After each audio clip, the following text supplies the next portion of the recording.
Bismillahirrahmanirrahim. Assalamu alaikum, dear students of class 5. Today is related to our topic is related to the classification and the characteristics of animals.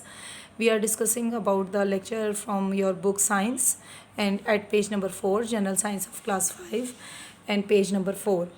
आज हम सफ़ा number 4 पे class की 5वीं class के लिए ये क्लास 5 के लिए हम जनरल साइंस में से एक टॉपिक ले रहे हैं जिसका है क्लासिफिकेशन करेक्टरिस्टिक्स ऑफ एनिमल्स। ये हमारा बेटा लेक्चर नंबर 5 जा रहा है आपके पास।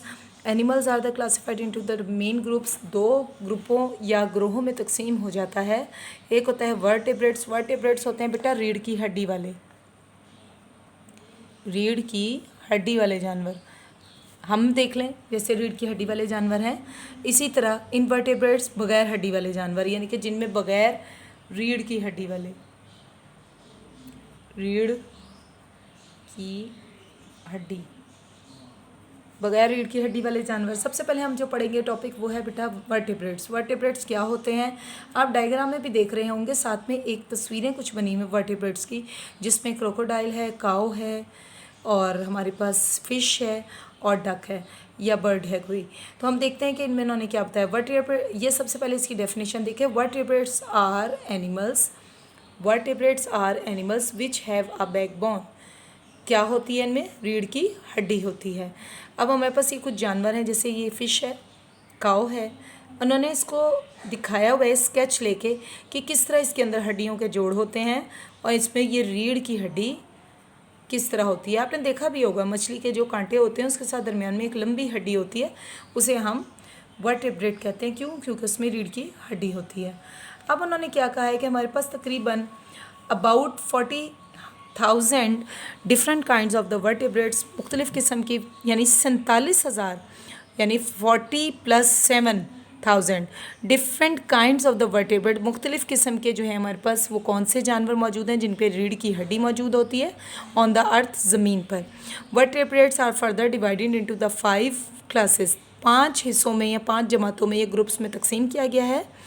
इसमें है सबसे पहले fishes, amphibians, reptiles, birds and mammals. Fish आ जाती हैं, मछलियाँ। एम्फीबियंस में मेंढक वगैरह आते हैं जो पानी में भी रहते हैं और खुश्की पर भी रहते हैं। Both and they can live at land and also in water, that's why are called as the amphibians. Reptiles, इसकी मिसाल लिजर्ड्स वगैरह हैं जो कि ज़मीन पे रेंगती हैं। बर्ड्स हवा में उड़ते हैं। एंड मैमल्स, जिनसे हम दूध वगैरह हासिल करते हैं, मुमालिया जानवर, दूध देने वाले। सबसे पहले जो हम टॉपिक में हम जिसको डिस्कस करेंगे वो है बेटा हमारे पास मैमल्स। मैमल्स या दूध देने वाले जानवर। ये हमें मालूम है कि दूध देने वाले जानवर कौन कौन से हैं। गाय हैं, बकरियां हैं और घोड़ी, ठीक है, घोड़ा नहीं दूध देता। टाइग्रेस होती हैं, कैट्स होती हैं, रैबिट्स। ये सारे क्या हैं हमारे पास? Human being, included human beings also. ये सारे जो हैं वो हमारे दूध देने वाले जानवर या दूध पिलाने वाले जानवर होते हैं। अब है belong to a group of the vertebrates, और इनके अंदर रीढ़ की हड्डी मौजूद होती है, कॉल्ड मैमल्स। ना सिर्फ ये दूध देते हैं या पिलाते हैं बल्कि इनमें रीढ़ की हड्डी भी मौजूद होती है, इसलिए ये मैमल्स कहलाते हैं। मैमल्स हैव हेयर और फर ऑन देयर बॉडीज़, या तो इनके जिस्मों पे बाल होते हैं या फिर रुआं होता है। फर, रुआं, रुई वगैरह जो होता है, जैसे कि भेड़ वगैरह पे रुआं। रे वाओ लिफा नून गुन्ना। अच्छा, babies of the mammals are fed. Fed का मतलब होता है दूध हासिल करती हैं या अपना खुराक हासिल करती हैं ऑन द मदर्स मिल्क। खाना इसको कहाँ से मिलता है भाई? इसके बच्चे को दूध से। The young ones in mammals generally develop inside the mother's body, और जो नौजवान मैमल्स हैं अमूमी तौर पे इनकी जो बच्चा है वो माँ के जिस्म के अंदर बनता है। इसके बाद बेटा आप एट पेज नंबर 5 पे देखें बर्ड्स। दूसरे नंबर पे हमारे पास क्या चीज़ आ जाती है? बर्ड्स आ जाते हैं। कुछ ऐसे एनिमल्स होते हैं जो सी एनिमल्स होते हैं और वो भी अपने बच्चों को फीड करवाते हैं, या हम जिसकी एक मिसाल ले सकते हैं डॉल्फिन है, ठीक है, मंकी भी करवाता है, पोलर बियर है, एलिफेंट, इसके अलावा बैट है जिसे आप चमगादड़ कहते हो, ये भी अपने बच्चों को दूध पिलाती है। बर्ड्स, परिंदे, हमें मालूम है, हम परिंदे सब जानते हैं बेटा कि परिंदे कौन कौन से होते हैं। स्पैरोज़ हैं, क्रोज हैं, पैरट्स हैं, डव्स हैं, रोबिन्स हैं, hens हैं एंड द pigeons हैं. These are the common birds which are located here and there. Belong to the group of the vertebrates called the birds. ये भी कौन से ग्रुप से ताल्लुक़ रखते हैं? रीढ़ की हड्डी वाले जानवरों से, इसलिए इनको बर्ड्स या परिंदे कहा जाता है। The birds have feathers, wings and beaks. इनकी चोंच होती है, पर होते हैं और इनके परों के अंदर ऐसे पर भी होते हैं जिनसे ये उड़ते फिरते हैं। यानी कि जब हवा में ये पर खोलते हैं तो वो उनके अंदर मौजूद होते हैं, विंग्स के अंदर। They have hollow bones. इनके अंदर खोखली हड्डियाँ होती हैं। एंड एयर सैक्स और हवाई थैलियाँ, which make their bodies very light, जिसकी वजह से इनका जिस्म बहुत हल्का पुल्का होता है। Some birds like the kiwi and ostrich can not fly and are known as the running birds. कुछ ऐसे परिंदे भी होते हैं जिनमें कीवी है, ऑस्ट्रिच शुतुरमुर्ग है, जो कि सिर्फ उड़ते नहीं हैं लेकिन भागते हैं पर उड़ते नहीं हैं. Birds lay eggs with shells. अंडे देते हैं ये जिनके ऊपर खौल होता है. Eggs hatch into the baby birds. और उस अंडे के अंदर जो होता है वो बच्चा, परिंदा बच्चा मौजूद होता है या उसको सींचा जाता है. जी स्टूडेंट्स, इसके बाद हमारे पास तीसरी जो रीढ़ की हड्डी वाले जानवर मौजूद हैं, आप साथ में एक डायग्राम भी देख रहे होंगे जिसके अंदर बेटा डायनासोर मौजूद है. डायनासोर्स जो थे वो करोड़ों साल पहले ज़मीन पर रहा करते थे और ये बहुत बड़े बड़े जानवर हुआ करते थे कि ये उस वक्त मौजूद चीज़ों को खा जाया करते थे. Dinosaurs were the biggest reptiles in the ancient times. Ancient का मतलब होता है जो कदीम ज़माना था.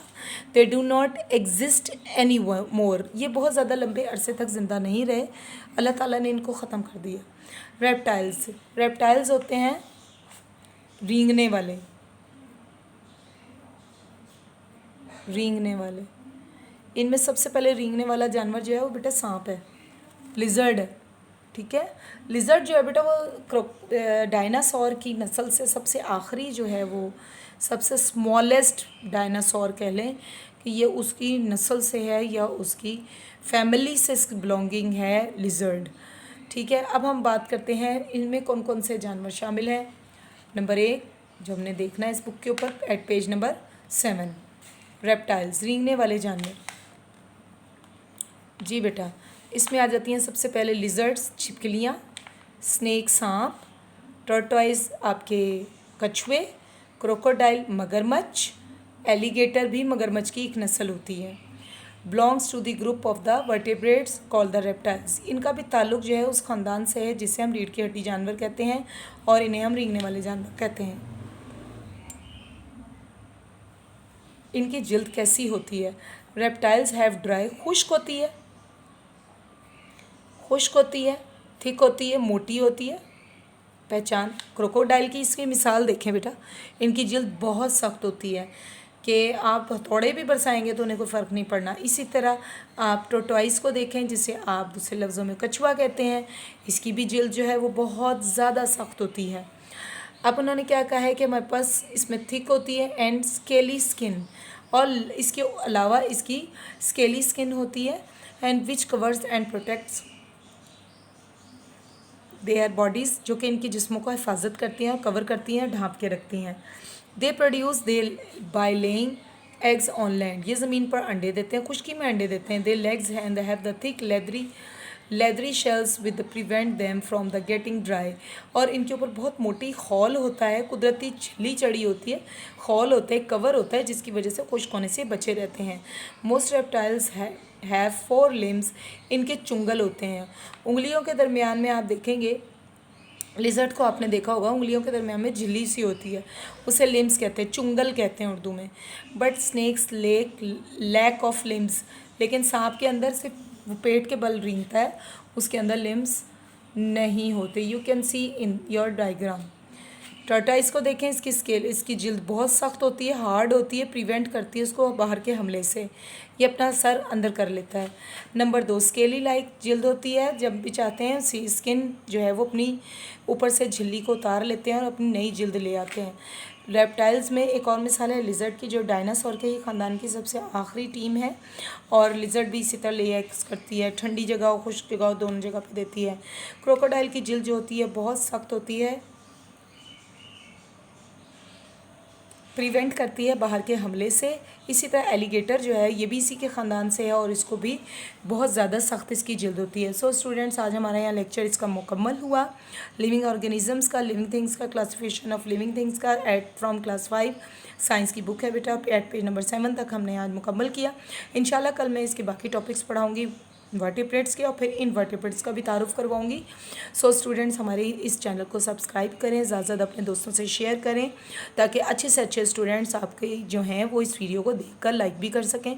लाइक भी करें और बेल आइकन का और कमेंट्स जो है वो सिलसिला जारी रखें। बेल आइकन का बटन दबाना ना भूलिएगा। We are waiting for your comments and for your subscribe. That's why I will thankful to you, all of you, if you subscribe me and like my channel.